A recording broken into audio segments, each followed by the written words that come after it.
नमस्कार दोस्तों, OCN network में आपका स्वागत है। मैं हूं ओमकार चौधरी। डेनवर अमेरिका से जुड़ गए हैं आदित्य सत्संगी जी। आदित्य जी, बहुत अभिनंदन, बहुत स्वागत आपका। नमस्कार आपको, आपके दर्शकों को और वापस बुलाने के लिए बहुत-बहुत धन्यवाद। आदित्य जी, सीधे मुद्दे पर आ जाते हैं।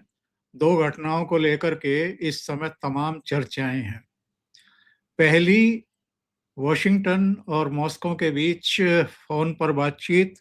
पुतिन और ट्रंप के बीच क्या बातचीत हुई है, इस बातचीत का महत्व क्या है, मतलब क्या है, इसकी रिलीवेंसी, प्रासंगिकता क्या है।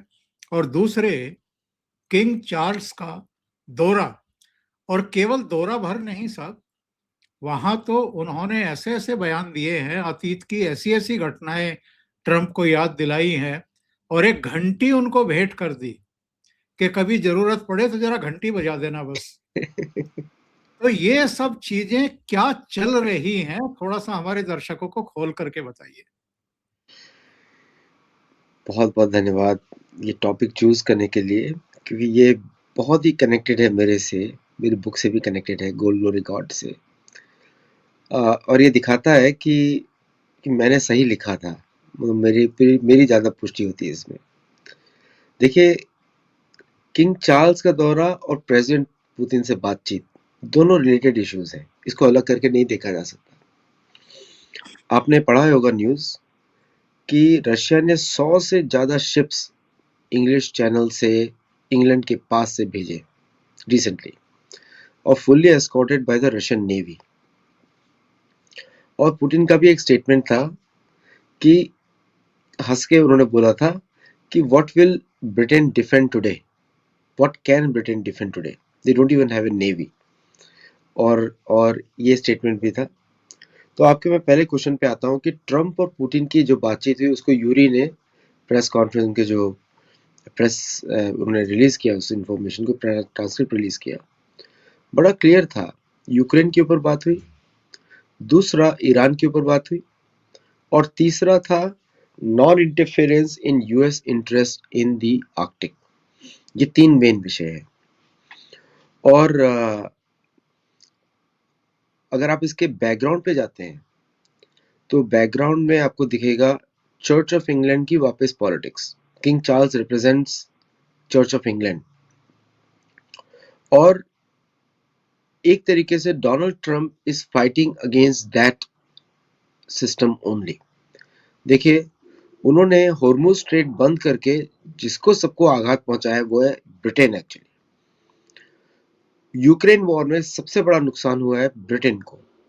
इसलिए आपने देखा होगा बोरिस जॉनसन और इन लोगों ने कितना युद्ध पे फोकस किया, और ब्रिटेन अपना काम कर रहा है पुरानी रिपोर्ट में, मैकिंदर हॉलैंड जो उनकी थी पुरानी 1904 की, कि रशिया का conquest is unfinished agenda of British empire.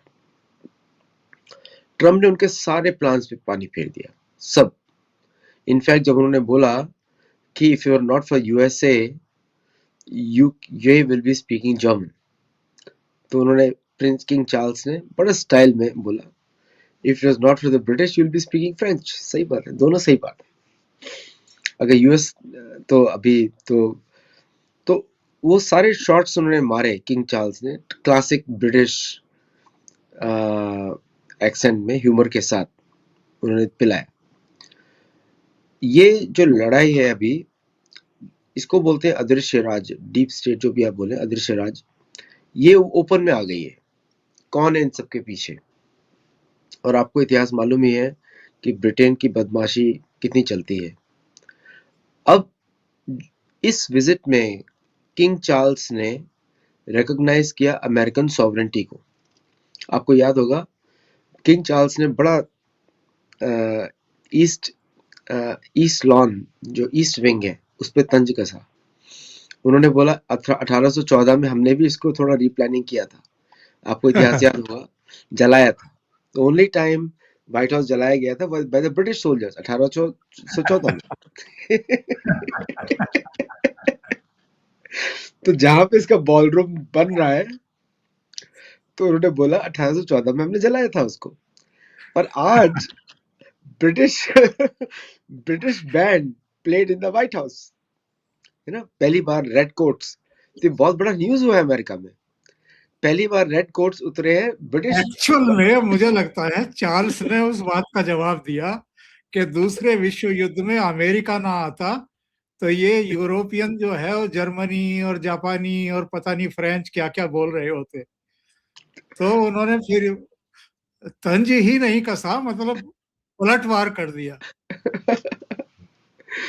और वो ईस्ट विंग में जो बॉलरूम बना रहा है, एग्जैक्टली उसी को जलाया था। तो उन्होंने दूसरे पे भी तंज कसा कि भाई हम लोग पहले जला चुके हैं, हमने भी रिफॉर्मेटिंग किया था उसका। तीसरा, मैं क्योंकि अब दर्शकों को बता दूं कि 250 साल पहले अमेरिका, ये फ्रांस, जर्मनी, इन सब की, ये जो यूरोप था, ब्रिटेन था खास तौर से, इनकी कॉलोनी हुआ करता था। और उत्तर अमेरिका पर ब्रिटेन ने जो है एक तरीके से आधिपत्य जमा लिया था। तो जो नोक झोंक हुई है व्हाइट हाउस के इस डिनर में, शाही डिनर में, वो सब उन तथ्यों को याद दिला रहे थे किंग चार्ल्स डोनाल्ड ट्रंप को, क्योंकि ट्रंप की आदत है ना कि वो किसी को बख्शते तो है नहीं। ब्रिटेन के प्रधानमंत्री पर अटैक करते रहते हैं, कभी कुछ कहते रहते हैं, कभी कुछ कहते रहते हैं। तो जो चार्ल्स जो है वो भरे बैठे थे और मौके का इंतजार कर रहे थे और उनको आईना दिखाने का काम किया। जी आदित्य जी।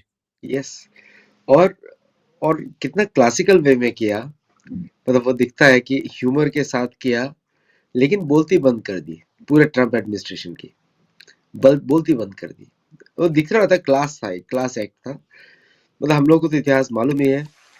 और लेकिन the way it was communicated was super, मतलब इतना क्लासिकल वे में कम्युनिकेट करना, ऐसा लग रहा था पोइट्री चल रही है वहां पे। हाउस ऑफ रिप्रेजेंटेटिव में अब देखिए, एड्रेस देखिए, आप सुनिए ध्यान से, एड्रेस वर्ड्स यूज करिए। In this US house of deliberation and debate, उन्होंने ये नहीं बोला अमेरिका की कांग्रेस है, अमेरिका की डिसीजन मेकिंग बॉडी है, वो बोला house of democracy and debate and deliberance. अब उनके जवाब में जो ऑनर स्पीच ट्रम्प ने दी, ऐसा लग रहा था कि एआई से चुरा के दी है। उन्होंने बोला वी आर एंग्लो सैक्सन्स, शब्द बड़े इंपॉर्टेंट होते हैं। अब Anglo Saxons for the British crown is a subordinate position, commoner की बात आ गई, क्योंकि British crown considers itself above the church. फिर उन्होंने वापस अपने, क्योंकि ब्रिटिश क्राउन तो अपने को चर्च क्रिश्चियन मानता ही नहीं, वो तो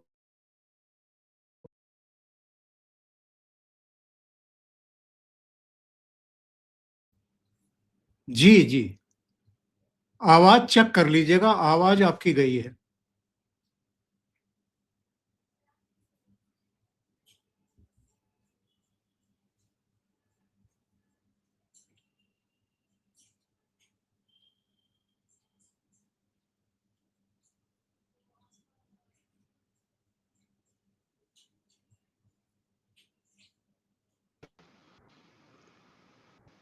एक मिनट रुकिएगा, मैं इनको बोल देता हूँ।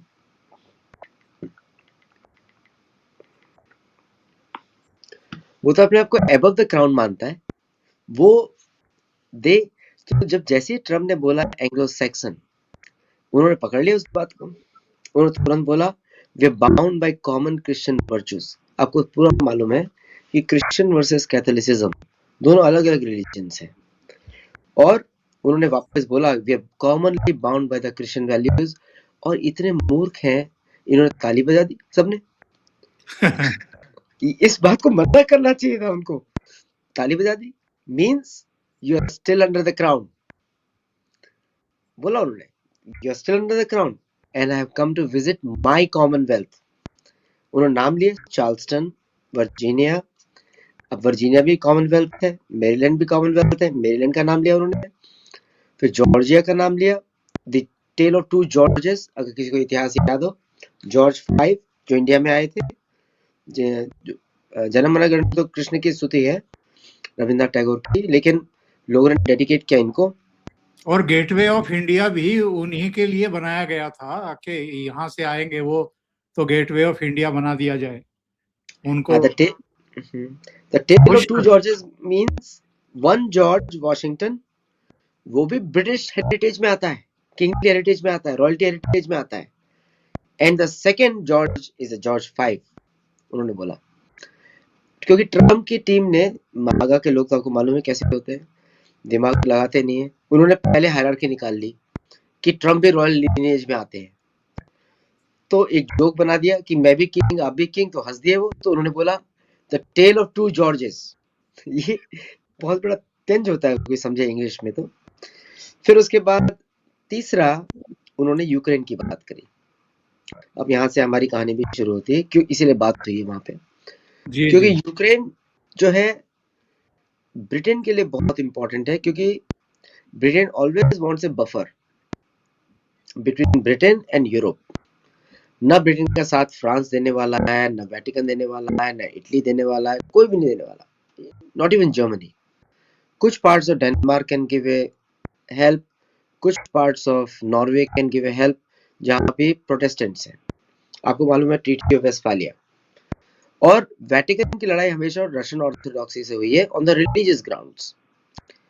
फॉर रशियंस सबसे बड़ा प्रॉब्लम को दिया ब्रिटेन ने, तो उनके लिए अब देखिए अभी जो है ना बॉर्डर चेंज करने का जमाना है।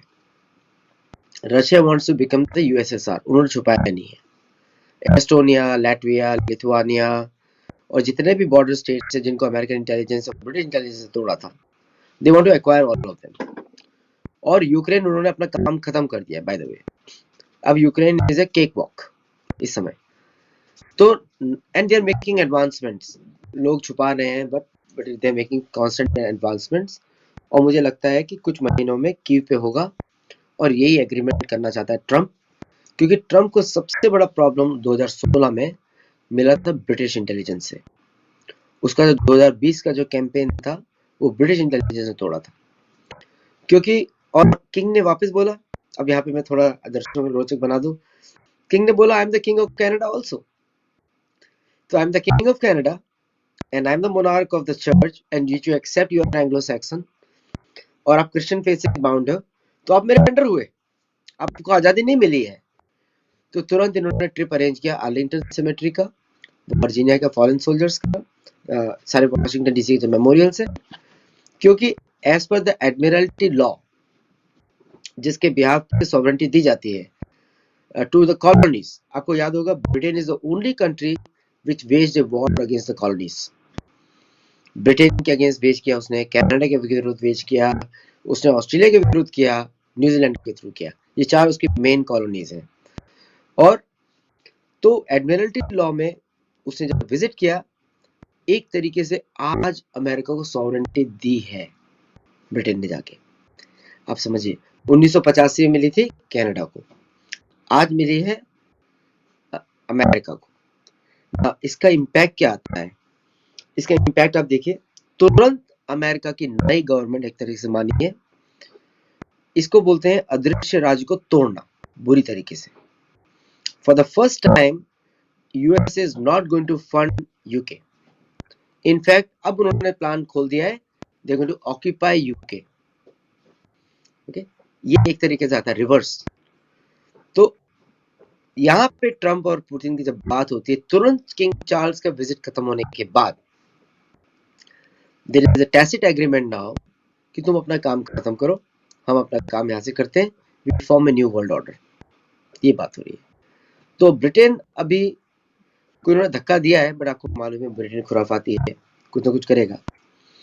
लेकिन अब उसका फैंग हट गया है एक तरीके से, और ये मोनार्की को बहुत बड़ा खतरा है। बिकॉज इसके बाद अमेरिका उनके जितने भी एसेट्स हैं, रॉकफेलर्स और रॉथस्चाइल्ड्स, उसको ओन करेगा। भारत के लिए अच्छा भी हो सकता है, खराब भी हो सकता है, depending on how we play. लेकिन वो देखते हैं अभी इसके बाद क्या होता है। The changes for Bharat will be the aggression, the UK is going to come more closer to India. आपने देखा होगा एफटीए साइन कर लिया, ये प्रिपरेशन देखिए आप सारी, एफटीए साइन कर लिया पहले यूएस से, और इंडिया यूएस से इंडिपेंडेंट फॉरेन ट्रेड रिलेशनशिप करना चाहता है भारत के साथ, क्योंकि ये कंट्रीज बिना भारत के रह ही नहीं सकती। अब बिलीव मी, डिमोनेटाइजेशन के बाद यूके की इकोनॉमी कैसे बैठी, पाकिस्तान की तो बैठी, यूके की कैसे बैठी? बिकॉज बिल्कुल। There are lot of hidden funding that we do from India. जिनसे इनकी कंट्रीज चलती हैं based on the reserve currency status, इन सबकी कंट्रीज चलती हैं। तो इन्होंने बड़ा चालाकी से भारत के साथ एफटीए किया और अपने आप को एक इंडिपेंडेंट फ्रॉम यूएसए बिठाने की कोशिश करी, लेकिन इन्होंने यूएस ने हॉर्मुज स्ट्रेट में अटैक किया, और अटैक इसलिए भी नहीं करना है क्योंकि they want UAE to fund, Arabic countries to fund. नुकसान किसको ज्यादा हो रहा है? नुकसान हो रहा है यूके को ज्यादा, वेस्टर्न यूरोप को ज्यादा, जर्मनी को ज्यादा नुकसान हो रहा है। और पुतिन ने वार्निंग भी दे दी कि आप ईरान में ग्राउंड फोर्सेस नहीं करेंगे। और अभी आप न्यूज देखेंगे, जस्ट ब्रेकिंग न्यूज है, Gerald R Ford is going back. Okay, this is straight outcome, मतलब कि ईरान का वॉर, हॉर्मुज स्ट्रेट का ब्लॉकेज शायद थोड़े दिनों के लिए और डिले होगा और उसके बाद खुल जाएगा, क्योंकि एक सिंबॉलिक विक्ट्री दिखानी है।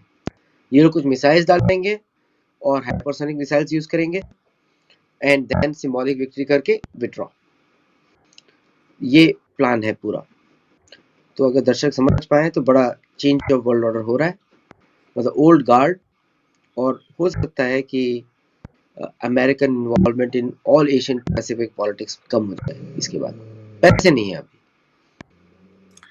ये जो फोन पर 1 घंटे से ज्यादा बातचीत हुई है, क्या इसमें ये तय हो गया है कि किस तरीके से अमेरिका अब विड्रॉ करेगा, अपने को एग्जिट करेगा ईरान से?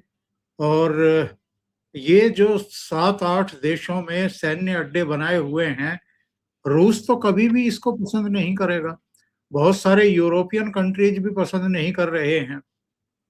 और इसलिए जब ये सब कांड हुआ, ईरान पर अटैक हुआ, तो हमने देखा नेटो का हिस्सा होते हुए भी कई यूरोपियन कंट्रीज ने इसमें हिस्सेदारी से बिल्कुल इनकार कर दिया। आपका ऑब्जर्वेशन एकदम एक्यूरेट है। देखिए क्या है कि ये अमेरिका का जो डाउनफॉल है, एक तरीके से इकोनॉमिक कोलैप्स आप देख रहे हैं, ये इसको आप इकोनॉमिक कोलैप्स नहीं देखिए, ये रीओरिएंटिंग द इकोनॉमी है एआई की तरफ। तो अगर इतना सारा एक्सपेंडिचर चलता रहेगा मिलिट्री का, तो ये लोग इन्वेस्टमेंट नहीं कर पाएंगे क्योंकि रिसोर्सेज बहुत फाइनाइट है। तो इसको आप टाई अप करिए कि अगस्त तक आप देखेंगे, शायद मैं एडवांस में बोल दूं लोगों को, हो सकता है रुपए को 65 पर भी देखें। अभी तो आरबीआई ने जबरदस्ती उसको 95 पे लाके रखा हुआ है, इस आरबीआई मैनिपुलेशन है, क्योंकि ताकि हमारे एक्सपोर्ट्स बढ़ते रहें, है ना। तो लोगों को ज्यादा इसमें ज्यादा रीड नहीं करना चाहिए। 95 हमारे भारत के एक्सपोर्ट्स बढ़े रहें इसलिए किया उन्होंने। लेकिन अब जो रियल करेक्शन शुरू होगा, रियल करेक्शन में America will withdraw from every base in Europe, every base in middle east, लेकिन उसके पहले वो रिजीम सेटअप करके जाना चाहता है, कौन मैनेज करेगा। और आपने देखा होगा कि अजीत डोभाल जी की विजिट, देखिए कितना फास्ट मूव कर रहा है। यूएई एग्जिट करता है ओपेक से और तुरंत पाकिस्तान को ओआईसी से निकालने की बात होती है, और फिर उसके बाद तुरंत अब दोनों इवेंट्स को अजीत डोभाल जी की विजिट से कनेक्ट करिए और तुरंत इंडिया के लिए अनलिमिटेड ऑयल की शुरुआत शुरू हो जाती है थ्रू जुमेरा पोर्ट, जो कि ओमान खाड़ी में निकलता है, which is outside Hormuz strait. तो और अमेरिका इस पर बड़ा खुश भी है, कांग्रेचुलेट करता है यूएई को। मींस किसको उन्होंने मारा? सऊदी अरेबिया को मारा। सऊदी अरेबिया बहुत शान पट्टी कर रहा था। Now they are under the total control of Israel. Saudi Arabia का आपको मालूम ही है, इजराइल के बाजू में है, Israeli plane stand in Saudi Arabia, और तो अभी टोटल उसके कंट्रोल में आएगा। तो ये पूरा रीजन जो है, मुझे लगता है बिकॉज ऑफ इंडिया, भारत की वजह से, UAE will lead the new cartel of oil, क्योंकि वेनेजुएला भी एग्जिट कर रहा है वहां से। तो अमेरिका ने दोनों गेम खेले और इसमें भारत और अमेरिका ने मिलकर गेम खेला है। तो many things are your unfolding कि एक तरफ तो यूएई चला गया ओपेक से, उधर से अमेरिका ने विड्रॉ किया वेनेजुएला को, जिसको अमेरिका कंट्रोल करता है, यूएई को भारत कंट्रोल करता है। तो दोनों एग्जिट किया। भारत को तेल सस्ता मिलता रहेगा, एलपीजी का भी प्रॉब्लम सॉल्व हो गया, प्लस रशिया से ऑयल खरीद रहा है भारत। तो it is a fantastic diplomacy by India and also very smart move by America. अब क्या होगा, अब पूरी तरीके से विड्रॉ कर नहीं सकता America, they need money and they want Saudi Arabia to fund it. So now Pakistan is going to convince Saudi Arabia to continue funding America. नहीं तो पाकिस्तान में IMF के लोन नहीं मिलेंगे। और पाकिस्तान अभी कौन सी लड़ाई लड़ सकता है भारत से अब, because now everything is controlled by the tap, इधर से टैप बंद होगा। So I think there is an agreement reaching for our Sindoor, मेरे को ऐसा लगता है कि बिल्कुल भाई आप करिए, अब आपके साथ इनके पास कोई फंडिंग रही नहीं है और जो भी उन्होंने डिलीवर किया था उसका कोई यूज नहीं है, भारत के लिए कोई यूज नहीं, क्योंकि सबको मालूम है कहाँ कहाँ स्टोर करते हैं। प्लस बहुत रशिया में सियाने, हाँ आपको नहीं लगता बहुत सियानेपन से ट्रंप और पुतिन पत्ते खेल रहे हैं? एक अंडरस्टैंडिंग है दोनों के बीच में कि बेटा तू भी अपना खेल करता रहे और मुझे भी खेल करने दे। और जिसको तिलमिलाट हो रही है वो अमेरिका आया, ठीक है जिसको हो रही है वो अमेरिका आया, क्योंकि गेम तो कुछ और ही चल रहा है कि ब्रिटिश एम्पायर इज गॉन, और वो आखिरी जो कंट्रोल था अमेरिका के ऊपर जिसपे वो ज्यूज को यूज करते थे, रॉकफेलर्स और रॉथस्चाइल्ड को, और उसके साथ सोरोस को भी यूज करते थे, क्योंकि सोरोस उन्हीं का टीम का मेंबर है, किसी और का नहीं है, अमेरिका का नहीं है, वो है सिटीजनशिप अमेरिका की। तो तीनों को उन्होंने कंट्रोल कर दिया, चेकमेट हो गया। और इसमें मैं बोलूंगा कि Modi ji, Donald Trump and Putin तीनों ने कोऑर्डिनेट किया है पूरा इवेंट। बिल्कुल और देखिए China is literally out of the negotiation space in the world, क्योंकि उसकी पॉपुलेशन का असलियत पता लग गया है। मैं हमेशा से बोलता हूँ large population is an asset not a liability.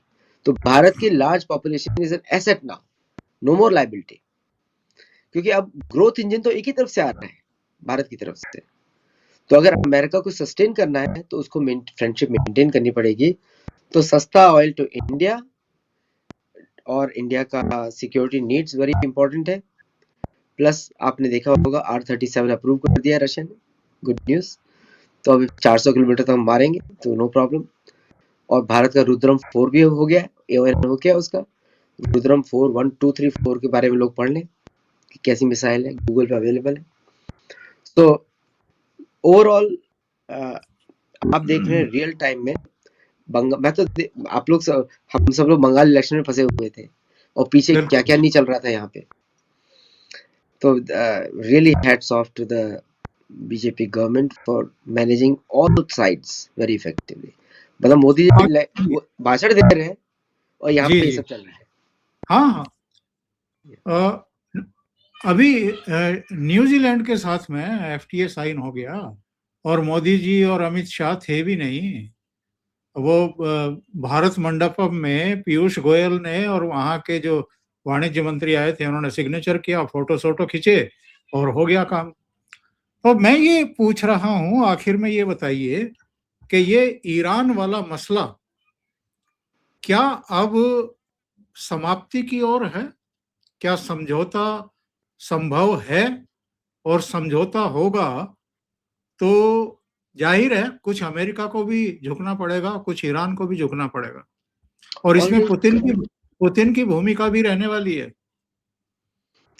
बिल्कुल, देखिए क्या है कि आपने देखा होगा कि पाकिस्तान से by road Iranian exports are happening now, तो ऑब्वियसली अमेरिका ने ग्रीन सिग्नल दिया ही हुआ है।